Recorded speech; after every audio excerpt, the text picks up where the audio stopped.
Hi friends, మీరు చూస్తుంది movie media. So ఈరోజు మన రివ్యూ వచ్చేసి దక్ష అనమాట.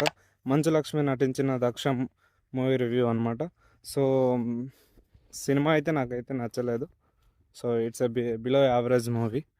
సో సినిమాకి వస్తే ఒక క్రైమ్ థ్రిల్లర్ మూవీ అనమాట ఇది. So crime investigation movie.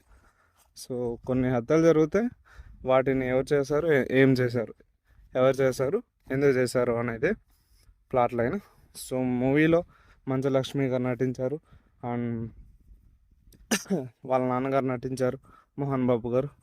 So it's a average movie.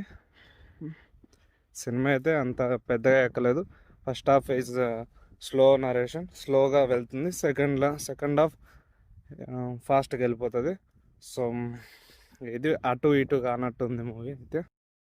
So అటు నచ్చలేదు నాకు అసలు. ఇంకా Manchu Lakshmi is decent performance and Mohan Babu also decent performance. కొన్ని కొన్ని ప్లాట్ లైన్ పెట్టారు కానీ అవి అంతగా యూజ్లెస్ అనమాట.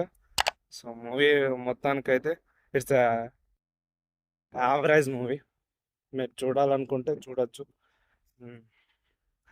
This is our review.